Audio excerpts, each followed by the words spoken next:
Amanhã tem culto com os jovens lá na sede, vai ser bênção do céu.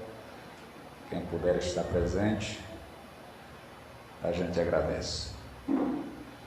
Capítulo 2, versículo 16 do Evangelho de Jesus, segundo Mateus diz: Então Herodes, vendo que tinha sido iludido pelos magos, irritou-se muito e mandou matar todos os meninos que haviam em Belém e em todos os seus contornos, de 2 anos para baixo, segundo o tempo que diligentemente inquirira dos magos. Então se cumpriu o que foi dito pelo profeta Jeremias, que diz: Em Ramá se ouviu uma voz, lamentação, choro e grande pranto. Era Raquel chorando os seus filhos e não querendo ser consolada, porque já não existiam. Senhor meu Deus e meu Pai, em nome de Jesus, aqui estamos para te louvar, te engrandecer, te exaltar e te adorar na beleza da tua santidade e ouvir a tua voz e a tua palavra. Obviamente, meu Deus, que rogamos a ti que se faça presente, nos abençoando, para que possamos falar e os teus filhos para que possam ouvir, e que todos saiam daqui, meu Deus, realizados, fortificados e alimentados pela tua palavra, que é o pão vivo que desce do céu. Assim venha, Pai, e a todos abençoe, em nome de Jesus. Amém. Deus abençoe, pode sentar.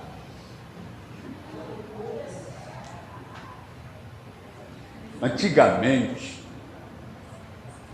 isso há milhares de anos, nos tempos ainda dos profetas, tais quais Elias, Eliseu, Micaías, e os tempos dos reis, existiam muitos deuses, deuses para tudo quanto é gosto, de toda qualidade, e entre eles existia um deus chamado Moloque, que pode ser traduzido e na nossa língua pode ser chamado de Moleque. Moloque é a raiz da palavra moleque. Isso é o nome de um deus, por isso não é bom chamar as crianças de moleque, porque é o nome de um deus, ou de um demônio, porque todos os deuses que existiam nos antigos tempos, ou que possam existir hoje, são demônios, são entidades, só existe um Deus. E esse Moloque, ele tinha esse nome, Moleque, exatamente porque o sacrifício que era oferecido a ele era sacrifício de crianças. Muitos reis, muitos nobres e muitas pessoas, querendo alcançar as suas bênçãos, às vezes ofereciam os seus próprios filhos a Moloque, a entidade chamada Moloque. Deus nunca aceitou sacrifício humano. Um dia ele até pediu para Abraão oferecer o seu filho, mas na hora que Abraão ia imolado, ele disse: não faça tal coisa, agora eu sei que temos a Deus. No caso de Jefté, que fez um voto de oferecer a primeira coisa que viesse ao encontro dele, se ele voltasse vitorioso da batalha, a sua filha veio ao seu encontro, e o voto dele era que ele devia oferecê-la em holocausto. Só que fica uma dúvida na palavra, porque alguns estudiosos entendem que ele não ofereceu ela em sacrifício. O sacrifício que ela teve que fazer foi viver toda a sua vida sem se casar. Por isso ela pede ao pai permissão para sair com as suas amigas pelos montes e durante, se eu não me engano, 2 meses, festejar ou celebrar a sua virgindade. Então existe, mas mesmo assim não foi Deus que determinou que ele oferecesse sacrifício humano. Mas existiu Moloque, que era um deus a quem se oferecia o sacrifício de crianças. Ele era um deus tipo uma grade, o formato de um corpo humano, com uma cabeça, só que ele era oco. E era exatamente dentro daquele oco que tinha na estátua de Moloque que se colocava as crianças e se tacava fogo. Imagine você pegar a sua criança viva e colocar em cima ou dentro de um deus e tacar fogo e ela morrer em desespero, em lágrimas e choro. Eu ouvi falar que existem algumas celebridades hollywoodianas, alguns artistas de Hollywood, que eles chegam a 60, 70 e até mais anos de idade com o rosto de jovem, com aparência jovial. E dizem que eles fazem sacrifício com crianças, porque do corpo da criança, de todos os seres humanos e principalmente das crianças, sai um elemento, eu não lembro o nome dessa proteína que sai, que é produzida, por exemplo, quando a gente está muito nervoso, não se cria uma adrenalina, pois quando a criança está em desespero, está chorando demais, com muito medo, o corpo gera um elemento que é extraído do corpo da criança, injetado no corpo das pessoas para que elas possam viver mais tempo com aparência de jovem. Mas quando eu falo sobre Moloque e sobre o sacrifício de criança, eu quero trazer a reflexão exatamente o que está se vivendo nos dias atuais. O inimigo está usando pessoas para matar crianças. Já existiam sacrifícios em trabalhos de feitiçaria que é feito oculto, escondido, claro que ninguém vai dizer, se sacrificando crianças. Mas hoje está mais aberto, o inimigo está usando, como nós vimos reportagem, para entrar em escolas e matar crianças indefesas. Mas não é só isso, o inimigo já vem trabalhando há muito tempo, querendo matar as crianças, não fisicamente, mas psicologicamente, tentando deixá-lo em dúvida, sem saber se é menino ou se é menina, criando uma confusão mental para matar a consciência dessa criança. Ora, eu tenho uma neta que tem 4 anos de idade, e por esses dias ela estava aqui com a gente, e ela pegou uma bonequinha, botou no colo. Não chore não, que a mamãe está aqui, com 4 aninhos. A mamãe vai dar um beijinho em você, com 4 aninhos. Venha que a mamãe vai trocar sua fraldinha. Jogava as mãozinhas em cima, pronto, a mamãe trocou sua fraldinha. Cheguei para os braços da mamãe, com 4 anos. Consciência de que é feminina, que é uma menina. Mas está se criando aí uma ideologia que está deixando as nossas crianças confusas. Isso é um assassinato para as nossas crianças.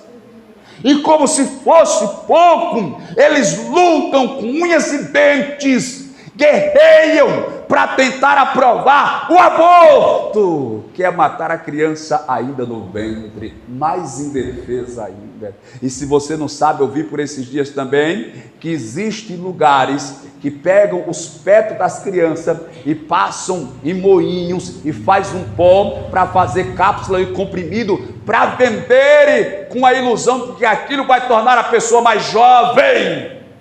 Tudo obra diabólica, satânica, tudo coisa infernal. Então é isso que Satanás está tentando fazer. Mas isso não é da agora. Veja, no tempo de Jesus, quando Jesus nasceu e os magos vieram à procura do menino que havia nascido, claro, foram procurá-lo no palácio, porque imaginaram que o rei havia de nascer no palácio.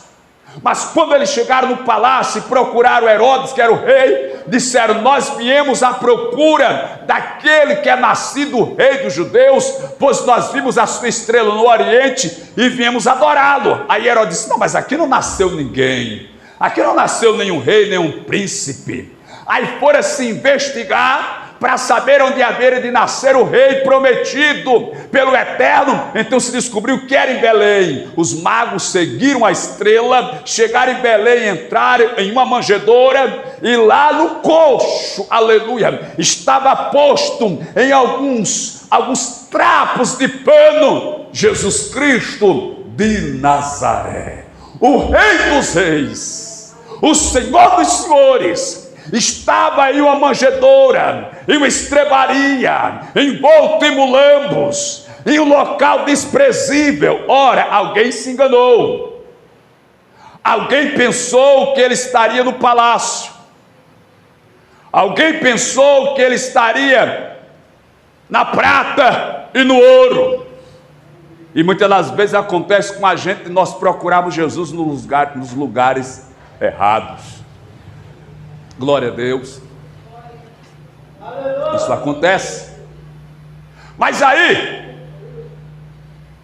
Herodes mandou que os magos retornassem para com ele conversar. Os magos tomaram outro caminho. Herodes percebeu que foram enganados, então deu ordem para que os soldados fossem a Belém e matassem todas as crianças até 2 anos de idade, e nas cidades circunvizinhas ou nas aldeias circunvizinhas também se matassem todas as crianças, sacrificassem todas as crianças até 2 anos, sem pena e sem dó. Tiravam dos braços do pai, da mãe, não sei, vamos imaginar que jogavam para cima e esperavam na ponta da espada. De alguma forma eles matavam, porque era a ordem do rei. Mas se a gente voltar mais um pouco ainda no tempo, a gente vai chegar no Egito. E no Egito, quando o povo de Deus está crescendo, o faraó fica indignado e decide que vai mandar matar todos os meninos recém-nascidos, porque ele não quer ver o povo de Deus crescendo. Então a estratégia dele é matar os recém-nascidos, matar as crianças, para matar o presente e o futuro do povo de Deus. Mas o mais lindo está no capítulo 1 de Êxodo, é que quanto mais Faraó perseguia, mais o povo se multiplicava e crescia. Ora, toda vez que eu prego essa palavra, eu tenho que dizer para o senhor e para a senhora que nós não devemos ter medo da perseguição, nós não devemos ter medo da luta, porque quanto mais prova e quanto mais luta, mais milagre, mais vitória e mais bênção na vida do crente. Louvado seja Deus. A luta não me impede de crescer, pelo contrário, ela me impulsiona ao crescimento, ela promove o meu crescimento, ela promove a minha vitória. Louvado seja Deus. Mas preste atenção numa coisa: quando o faraó mandou matar as crianças, sabe quem nasceu? Moisés. Sabe quem é Moisés? O libertador de Israel. Faraó se levantando contra as crianças e Deus trabalhando para libertar o seu povo. Quando Herodes manda matar as crianças até 2 anos de idade, é porque ali aparece Jesus, o libertador de Israel, o salvador do mundo. Aleluia. Então perceba que quando Satanás se levanta com força contra as crianças, é porque alguma coisa grande e extraordinária está para acontecer. Quando Satanás se levanta contra os pequeninos, é porque está chegando a hora de Deus fazer algo grande e poderoso. E se é isso que estamos vivendo nos dias atuais, isso significa dizer que Deus está preparando uma coisa grande para fazer na terra. Ora, quando eu analiso a Bíblia, eu vejo algo interessante. Por exemplo, quando Deus criou os céus e a terra, o belo jardim, jardim do Éden, lugar de delícia, e lá colocou Adão e Eva, para que eles vivessem e desfrutassem de tudo que ali estavam. Eles ficaram ali, aleluia, habitando, mas Adão pecou, desobedeceu a Deus. Aí o que é que acontece? Deus expulsa Adão do jardim, porque Adão não queria sair do jardim. Adão, mesmo em pecado, queria continuar no Éden, porque é algo da natureza humana. O homem, ele quer, aleluia, pecar, e mesmo em pecado, quer que Deus abençoe ele, aleluia. O homem quer desobedecer, e mesmo em desobediência, quer que Deus abençoe ele. O homem quer ser infiel, e mesmo sendo infiel, quer que Deus dê vitória a ele. Epa, não é por aí. Jesus, ou Deus, já tinha avisado que o salário do pecado é a morte.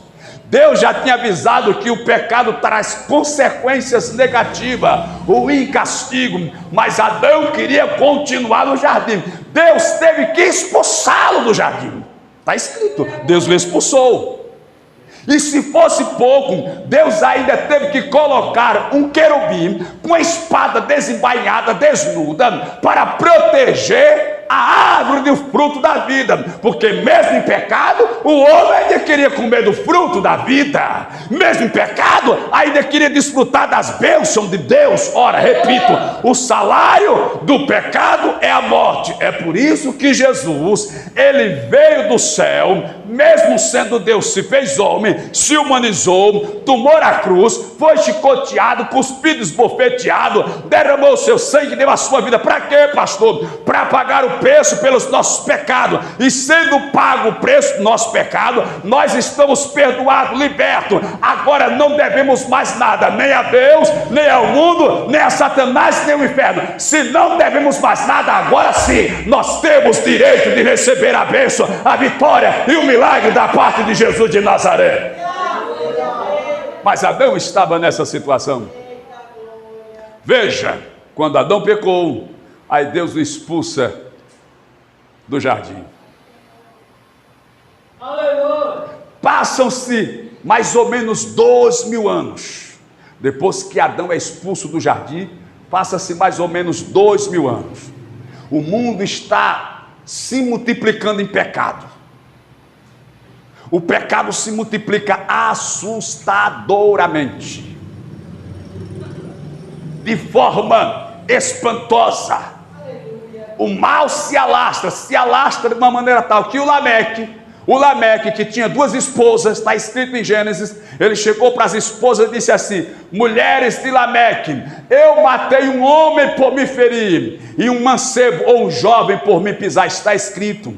O meu primeiro professor de escola bíblica, ele disse que este homem que feriu Lameque e esse rapaz que o pisou é a mesma pessoa. Ele diz: matei um homem por me ferir e um jovem por me pisar. É uma única pessoa, não são duas. É apenas uma pessoa. O jovem se descuidou e pisou no pé de Lameque sem querer. Lameque foi e matou o jovem.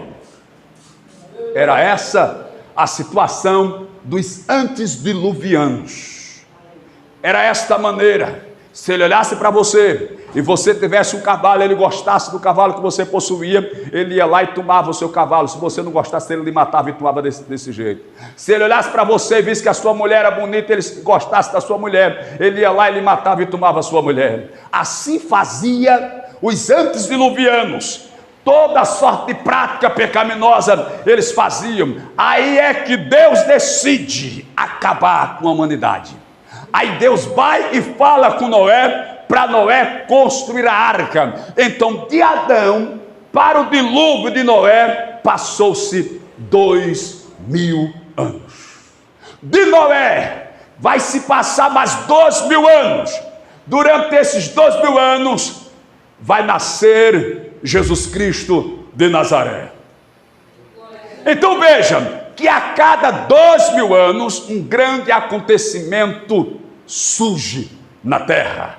Deus criou Adão, 2.000 anos depois veio o dilúvio, 2.000 anos depois nasceu Jesus de Nazaré, e já fazem 2.000 anos que Jesus foi assunto ao céu, e ele foi para o céu, mas deixou uma promessa: eu vou, mas voltarei, eu vou, mas vou voltar, eu vou, mas vou retornar. E eu entendo que isso é um sinal nítido de que Jesus Cristo já está às portas. O anjo já está com a trombeta polida na mão, esperando a ordem do Pai para tocar, para que a igreja seja arrebatada.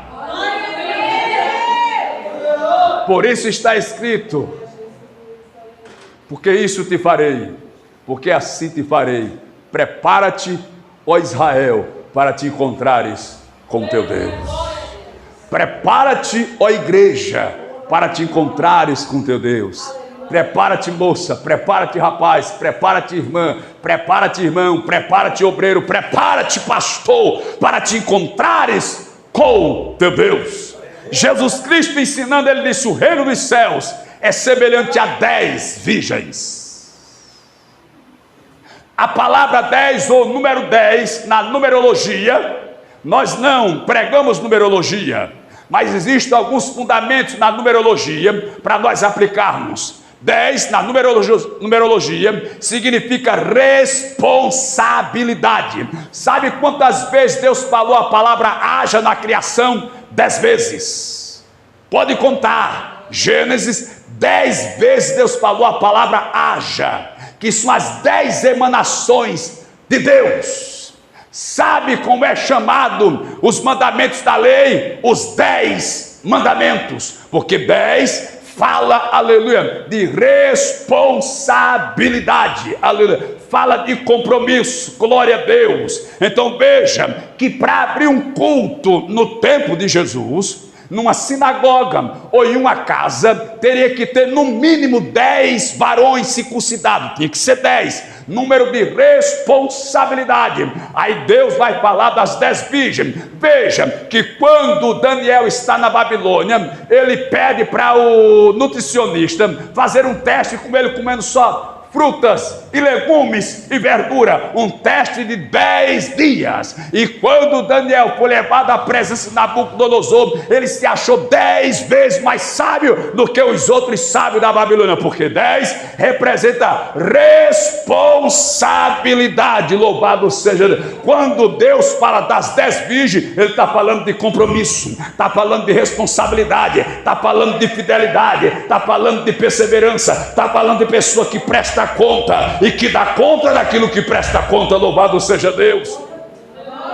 Então ele diz: o reino dos céus é semelhante a 10 virgens que saíram ao encontro do noivo, só que 5 eram prudentes e 5 eram insensatas, 5 eram sábias e 5 eram loucas.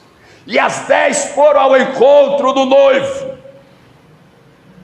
que vinha em determinado momento ao encontro das donzelas ou da noiva, ou das noivas, e elas ficavam esperando, porque não tinha uma hora exata para chegar, mas elas tinham que estar apercebidas, acordadas e esperando. A Bíblia diz que as 5 sábias levaram azeite de reserva em suas vasilhas, mas as loucas só levaram o azeite da lamparina. Só que o noivo demorou a chegar. O noivo tardou, se atrasou no relógio delas. Porque o relógio de Deus não é o meu relógio, nem o seu relógio. O tempo de Deus não é o seu tempo, nem o meu tempo. Para mim pode estar atrasado, mas para Deus está na hora. Porque para Marta e para Maria, Jesus Cristo chegou atrasado para o sepultamento de Lázaro, mas ele chegou na hora certa de ressuscitá-lo. Glória, aleluia, glória a Jesus, aleluia, glória a Deus. Então veja que elas pensaram que o noivo estava atrasado. Todas as 10 cochilaram e dormiram. As 10 dormiram, não foram só as loucas. As 10 dormiram. Mas à meia-noite ouviu-se um clamor, um grito. Clamar é gritar. À meia-noite ouviu-se um grito. Aí veio o noivo, saí-lhe ao encontro. Se acordaram. Começaram a acender as suas lâmpadas. As 5 sábias, prudentes, riscaram, não pegou as lâmpadas dela. Só que elas tinham azeite de reserva, pegaram a vasilha do azeite e encheram as lamparinas que estavam vazias. As nécias foram acender as lâmpadas dela, também não acendeu.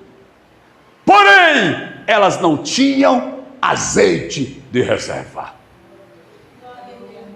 À meia-noite. Meia-noite é uma palavra representativa. Representa um momento difícil. Quando a farmácia está fechada, o mercado está fechado, os vizinhos estão dormindo, a cidade está vazia. Meia-noite representa o momento de maior dificuldade. Meia-noite tudo é difícil. Você não acha o seu amigo. É complicado. Foi exatamente nessa hora que o noivo chegou. Quando as 10 tentaram acender que não conseguiram, pediram azeite. As prudentes, elas são prudentes, por isso que elas são prudentes. Ela disse, não, se a gente for dar a vocês, vai terminar a faltar para vocês e faltar para a gente também. Aí nem o mel e nem a cabaça. É melhor vocês irem aos que vendem e comprar.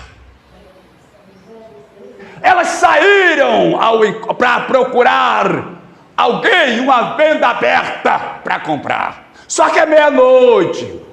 E meia-noite as vendas estão fechadas.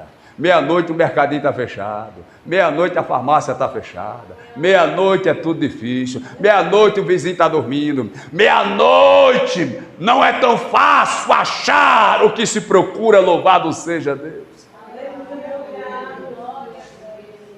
O que é que a Bíblia está me ensinando? Que eu devo procurar enquanto há tempo. Eu devo ter de reserva. E se eu estou sem azeite de reserva, eu devo buscar enquanto é dia. Porque a noite vem quando não se pode trabalhar, diz a santa palavra de Deus. Elas saíram e não encontraram. Quando elas viram que não encontraram, elas retornaram para o mesmo lugar. Só que a Bíblia diz que a porta estava fechada.